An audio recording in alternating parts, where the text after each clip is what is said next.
Thank you very much. It is indeed my honor and my privilege to be here this afternoon. I first give honor to God, and my mother used to tell me that God's been working overtime for me.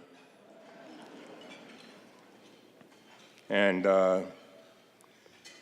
after spending 6 months in the hospital with regard to something that can happen to any of us, I've come to fully understand Steve Harvey when he says, "Won't he do it?" And so it is my honor to be here at this COMTO conference, and I know y'all gave me just a few minutes, but after I done made my way up here in pain, I'm gonna say what I got to say.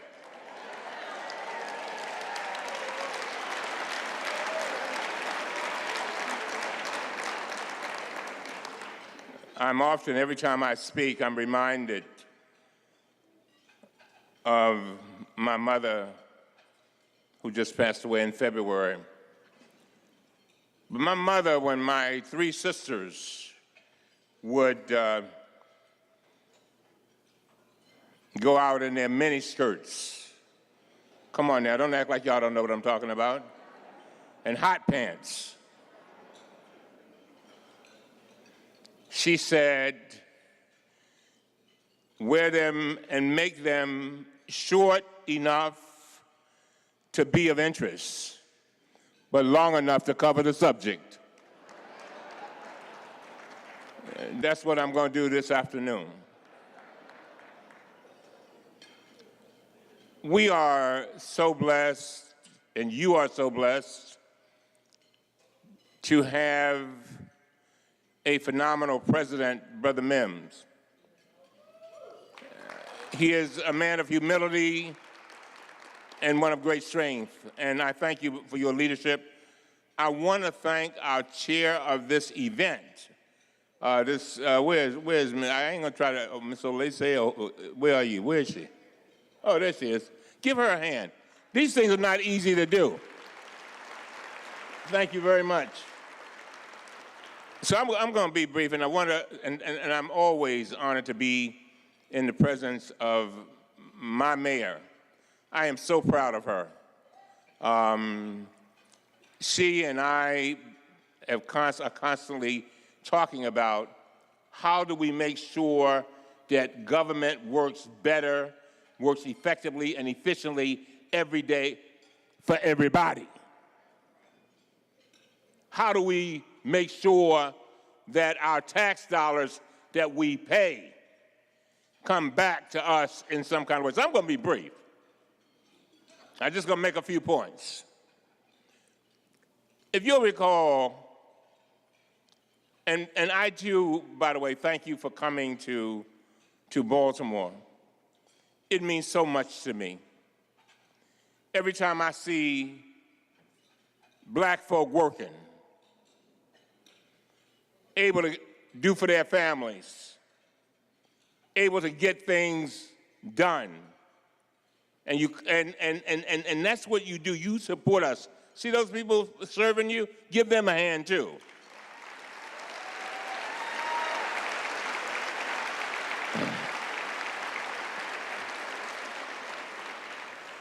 The other day, the mayor and I were, about a week ago, less than a week, we had Elizabeth Warren here, Senator Warren, and we were talking about addressing the opioid crisis. And if you don't know somebody who has been going through some drug problems, I don't know what planet you live on.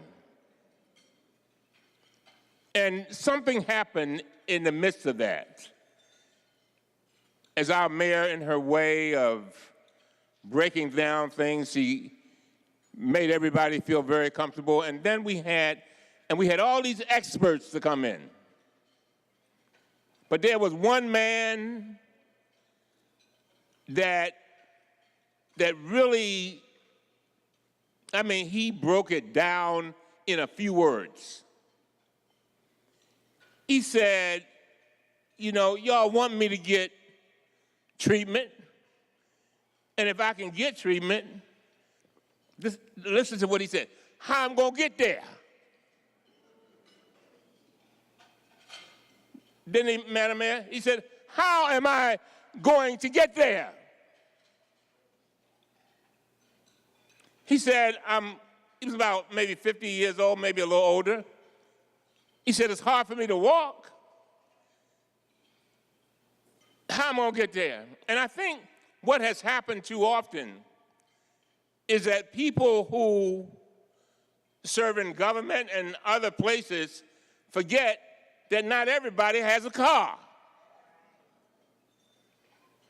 When I think about the states that have a lot of rural counties and they're making it more difficult to vote, and people have to go miles upon miles with no transportation except for somebody that might have a car. And then they make sure that the voting registration, you can only do it maybe on the second Thursday of every other month from 10 to 1. Come on now. Transportation is important. If you show me a community that is depressed and people are unhappy, I will show you one that does not have the transportation they need. And that's why I'm so glad that our mayor looked all around the country. And she meant that thing to find the very best. And I'm tired of folk coming to me saying, we can't find nobody. Well, where you looking? We can't find nobody.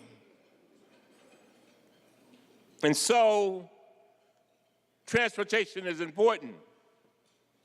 And then we have the president, occupant of the Oval Office.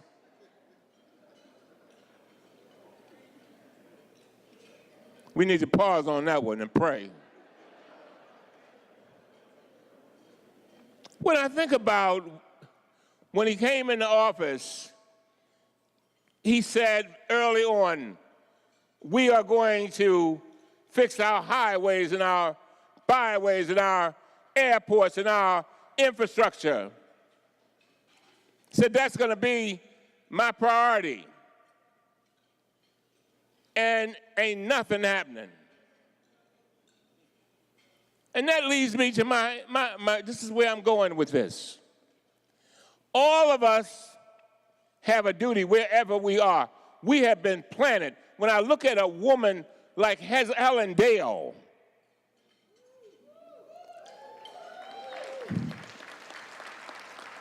Helen Dale, she has been planted at that Department of Transportation here in Maryland to make sure that there is a conscience and that there is a synchronization of the conscience, and that is to the people, all the people that we serve.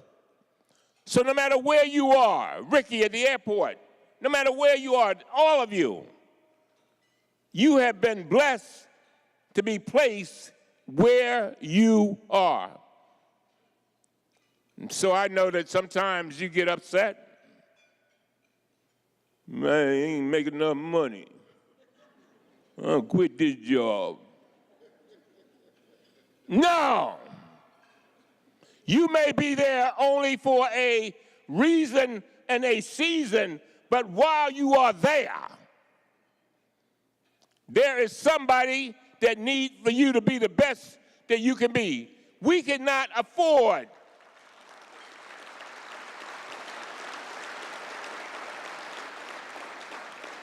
We cannot afford to sit at the boardroom tables if we're fortunate enough to get there. We cannot afford to sit at those meetings and then forget from whence we come. Come on now. You weren't always driving that Escalade.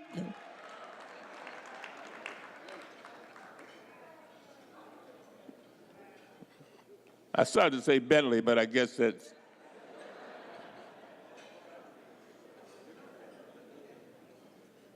You were not always as privileged as you are. And so when I hear people sit around, and the reason I keep talking about the mayor is because she gets it. She realizes that she is the mayor of an entire city, and she's constantly trying to figure out, how do I take care of the least of those? And so I've come here to charge you. You know, the old folks said, a charge to keep, I have a God to glorify. We have a charge. My mother, when she, on her dying bed in February, I sat there, my sister said, come, Mom is about to die. 92 years old. I could not help but think about the role that transportation had played in my life. I sat there thanking my mother for all that we did, all that we had. 4th grade education, former sharecropper. And the way she got to work, she did days work. Come on, don't act like y'all don't know what I'm talking about. Now they fixed it up and call it domestic. But she did days work. $7.25 and car fare to work like a slave. But the thing that how she got there, Michelle, is she had to get on a bus. For my life, when I got ready to go to high school, I had to get on a bus to go to one of the very best high schools in the country. But it was a bus. When I think about when my parents came from South Carolina trying to make a better life for themselves and their 7 children who were not even born yet back in 1941, they came on a train.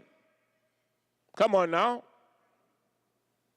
Mother established a church where nobody but my father had a car.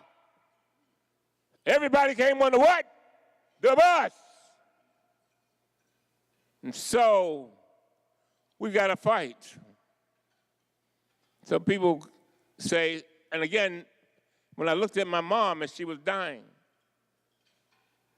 and I thanked her for all that she had done for me, I could not help but think about all the steps in my life. And on my way here, I was just thinking today about how transportation played such a significant role in my life. And so we're going to keep fighting on the federal level. But one of the things that Mom said when she was about to die, some of her last words were, don't let them take away our vote, son. Imagine that. After you've lived all your life, given everything you've got, and the last words on your lips when you are dying is, don't let them take our votes away.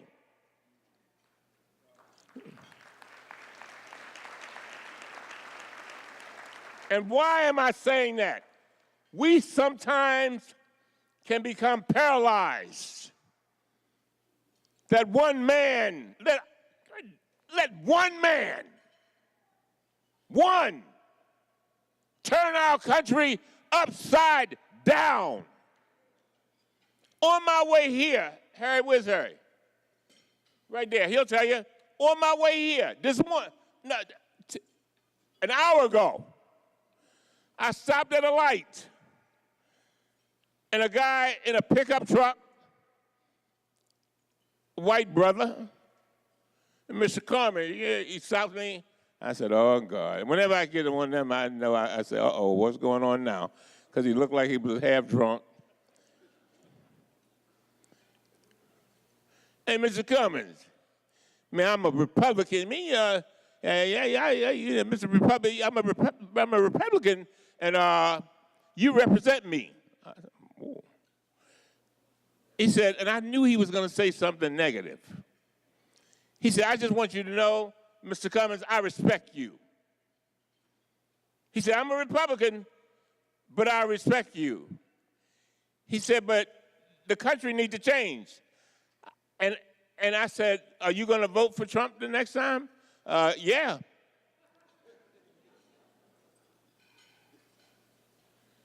We cannot allow that. Martin Luther King said something that we should place in the DNA of every cell of our bodies. He said, at some point, silence becomes betrayal. Silence becomes betrayal.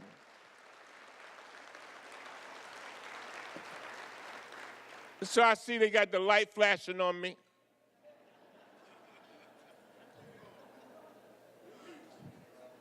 I'm in. But I'm begging you do not let your silence become betrayal. When we are going through a storm right now. And as we go through this storm, we got to begin to think about when we did not have everything that we have now. And if you're given to your school like Howard or Morgan or Tuskegee or whatever, give more. In other words, we've got to redouble our efforts to get through this storm called Trump. We will get through the storm. But that is not the question. The question is not whether the storm will end. The question is, what will we have after the storm ends? Will we have a democracy? Will we have clean water? Oh, God. Will our children do better than what we have done? Will they be able to go to college? Will they be able to buy a house? Will they be able to get a job, a decent job, to take care of their families? Will we be destroyed in war? Will our infrastructure be rebuilt? These are the questions. And so as you go out there, remember that we have been passed the baton. This is our time. People say to me all the time, say, man, you bold, man. You bold. You go up there and you mention me with Trump. I ain't scared of no man.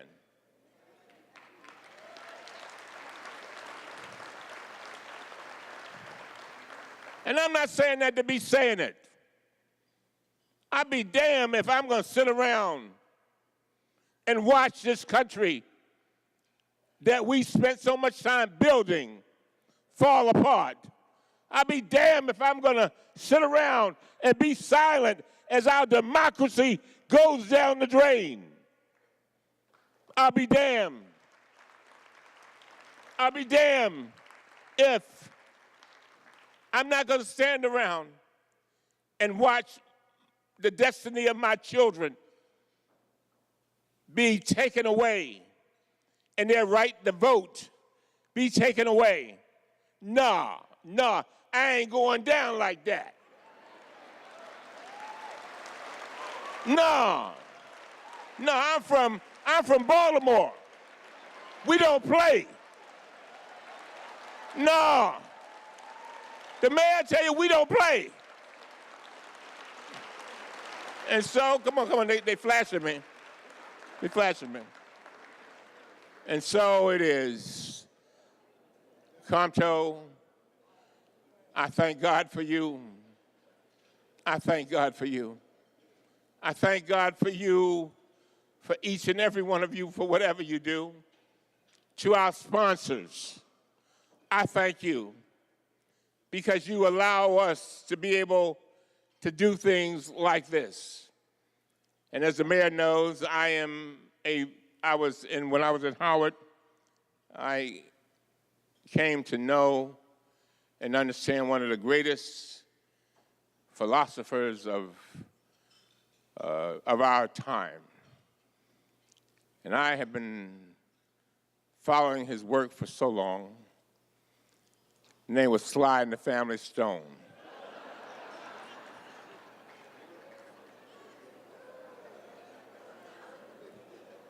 Amen for Sly.